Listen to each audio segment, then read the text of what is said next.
नमस्कार, आप देख रहे हैं न्यूज 18 इंडिया। मैं हूं आपके साथ पूजा। अतीक अहमद की पत्नी शाइस्ता को पुलिस अभी तक नहीं ढूंढ पाई है, वो अभी तक फरार है। ऐसे में पुलिस शाइस्ता परवीन पर इनाम की राशि बढ़ाने की तैयारी कर रही है और सूत्रों के मुताबिक उस पर अब 1 लाख रुपए के इनाम की घोषणा की जा सकती है।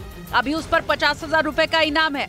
खबर ये भी है कि पुलिस ने शाइस्ता पर इनाम राशि बढ़ाने का प्रस्ताव तैयार कर लिया है। जल्द ही उसे मंजूरी भी मिल सकती है। इससे पहले शाइस्ता पर 25,000 रुपए का इनाम था, जिसे बढ़ाकर 50,000 रुपए कर दिया गया था। अतीक की पत्नी शाइस्ता परवीन उमेशपाल हत्याकांड में नामजद आरोपी है और वो उमेशपाल शूटआउट केस के बाद से ही फरार चल रही है। शाइस्ता परवीन पर हत्याकांड की साजिश रचने का आरोप है। साथ ही उस पर शूटरों को मोबाइल और पैसे मुहैया कराने का भी आरोप लगा है। शाइस्ता की तलाश में एसटीएफ और एसओजी की टीम कई जगह दबिश दे चुकी है, लेकिन गिरफ्तारी के डर से ही वो अतीक और असद के जनाजे में भी शामिल नहीं हुई थी। वहीं उमेशपाल हत्याकांड केस में एक बार फिर ईडी की जांच तेज हो गई है। ईडी ने अतीक अहमद की 100 करोड़ से ज्यादा की बेनामी संपत्तियों का पता लगाया है और अब ईडी मनी लॉन्ड्रिंग एक्ट के तहत इन सभी संपत्तियों को जब्त कराने की तैयारी में है। राजस्व विभाग की मदद से इन सभी संपत्तियों का सत्यापन भी कराया जाएगा। और सूत्रों का दावा है कि साल 2012 से 17 तक अतीक अहमद ने इन संपत्तियों को जुटाया था। कई संपत्तियों के खरीद फरोख्त के लिए फर्जी दस्तावेज भी तैयार कराए गए थे। ईडी ने पिछले महीने तमाम कारोबारियों के ठिकानों पर छापेमारी की थी, जिससे अतीक से सैकड़ों करोड़ रुपए अलग अलग कारोबार में निवेश कराने का पता चला था।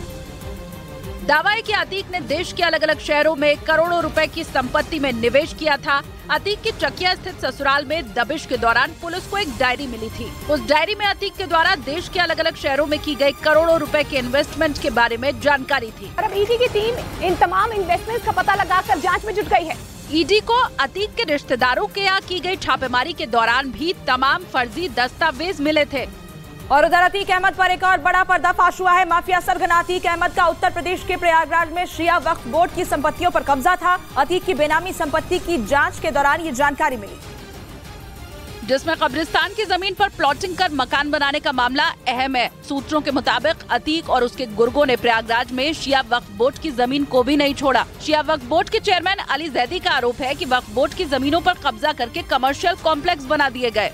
उसको पूरा ध्वस्त करके और वहाँ पे जो इबादत की चीजें थी उनको ध्वस्त करके और खुदबुद करके एक कमर्शियल कॉम्प्लेक्स का निर्माण करा दिया था, जिसकी शिकायत शिया वक्फ बोर्ड ने कई बार पहले की सरकारों से की, लेकिन उस वक्त एक्शन नहीं लिया गया। लेकिन योगी सरकार आने के बाद जांच की गई तो अतीक के काले कारनामों की जानकारी सामने आई और अतीक के कब्जे से शिया वक्फ बोर्ड की जमीन को खाली करवाया गया। और तो और पिछले 2 साल में अतीक की कई संपत्तियां या तो जब्त कर ली गयी या फिर उन पर बुलडोजर चला दिया गया। शायद यही वजह रही होगी कि वो सीधे अपने या अपने परिवार के बजाय दूसरे के नाम पर प्रॉपर्टी जुटा रहा था। सूत्रों के मुताबिक जांच में पता चला है कि अतीक की जो प्रॉपर्टी सामने आई वो 2,500 करोड़ से भी ज्यादा है। लेकिन सबसे बड़ी और चौंकाने वाली बात यह है कि महज 30% संपत्ति परिवार के नाम है, जिसका मतलब हुआ कि यूपी के बाहुबली रहे अतीक अहमद की 70% संपत्ति पर दूसरों का कब्जा है, जिसकी जांच अब सीबीआई कर रही है। अतीक अहमद की बहन आयशा नूरी का सरेंडर की याचिका पर सुनवाई फिर टल गई है। पुलिस को इस मामले में प्रयागराज की सीजेएम कोर्ट में रिपोर्ट सौंपनी थी, लेकिन पुलिस ने सीजेएम कोर्ट में रिपोर्ट पेश नहीं की। लिहाजा इस मामले में अगली सुनवाई 10 मई को होगी। 18 मार्च से फरार चल रही आयशा ने 11 अप्रैल को सीजेएम कोर्ट में सरेंडर की याचिका दाखिल की थी। तब से अभी तक इस मामले में सुनवाई नहीं हो पाई। उमेशपाल शूटआउट केस में पुलिस की जांच में आयशा नूरी का नाम सामने आया था। फरारी के वक्त मेरठ में आयशा नूरी के घर पर ही शूटर गुड्डू मुस्लिम ठहरा था। और इधर माफिया सरगना अतीक अहमद की हत्या का बदला लेने की धमकी देने के मामले में केस दर्ज कर लिया गया। दी सज्जाद मुगल नाम के ट्विटर यूजर ने ये धमकी दी थी, जिसके बाद प्रयागराज के साइबर क्राइम थाना ने आरोपी ट्विटर यूजर के खिलाफ केस दर्ज कर लिया। दी सज्जाद मुगल नाम के ट्विटर यूजर ने एक ट्वीट किया था, जिसमें लिखा था कि गैंगस्टर अतीक अहमद का बेटा उसकी हत्या का बदला लेगा। और अब साइबर पुलिस की टीम इस ट्विटर हैंडल की जांच में जुट गई है। और वहीं प्रयागराज से इस वक्त की बड़ी खबर आपको बता दें, उमेशपाल हत्याकांड के आरोपी शूटर साबिर की तलाश में यूपी एसटीएफ ने कौशाम्बी में छापेमारी की। जिले के कछारी इलाके में साबिर के छिपे होने की सूचना मिली थी। यूपी एसटीएफ को ट्यूबवेल में साबिर के छिपे होने की जानकारी मिली थी, लेकिन एसटीएफ की छापेमारी से पहले ही मौका पाकर साबिर फरार हो गया। उमेशपाल शूटआउट के बाद साबिर वही शूटर था जिसने राइफल से गोली चलाई थी। और उधर माफिया सरगना मुख्तार अंसारी के एक और बड़े कारनामे का पर्दाफाश हुआ। आरोप है कि उसने वक्फ बोर्ड की जमीन पर अवैध रूप से कब्जा किया और उस जमीन को अपनी पत्नी और यूपी पुलिस की 75,000 रुपए की आरोपी अफसा अंसारी के नाम कर दिया। आरोप है कि मुख्तार ने कागजों में जमीन के नंबर में हेरफेर कर उसकी रजिस्ट्री कराई और उसे अपनी पत्नी अफसा अंसारी की कंपनी के नाम पर दिया, जबकि कागजों में अब भी वो जमीन शिया वक्फ बोर्ड की है और लखनऊ में वक्फ दारोगा मीर वाजिद अली के नाम दर्ज है, जबकि उस पर मुख्तार की पत्नी अफसा अंसारी का कब्जा है। जमीन पे जो है कब्जा करके मुतवल्ली के साथ मिलके कब्जा करके कंपनी के नाम जो है उसकी रजिस्ट्री करा ली अवैध तरीके से, जिसमें उनकी वाइफ जो है डायरेक्टर है अफसा अंसारी।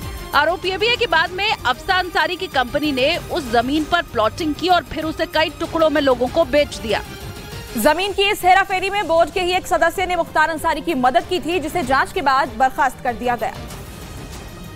शिया वक्फ बोर्ड के मुताबिक उस जमीन पर पहले दो लोगों के बीच में झगड़ा था, जिसका फायदा मुख्तार अंसारी ने उठाया और बिचौलिया बनकर जमीन की रजिस्ट्री अपनी पत्नी के नाम कराई, जिससे संबंधित कई दस्तावेज बोर्ड के चेयरमैन अली जैदी ने शासन को सौंपे। हम शासन को जो है भेज रहे हैं कि ये जमीन जो है इस पे जो अवैध निर्माण हुए हैं इसकी जो रजिस्ट्रीज हैं उसको कैंसिल करके। अली जैदी ने साथ ही मांग की कि जमीन के जरिए जिन लोगों को ठगा गया उनके पैसों की भरपाई भी मुख्तार की पत्नी अफसा अंसारी से ही की जाए।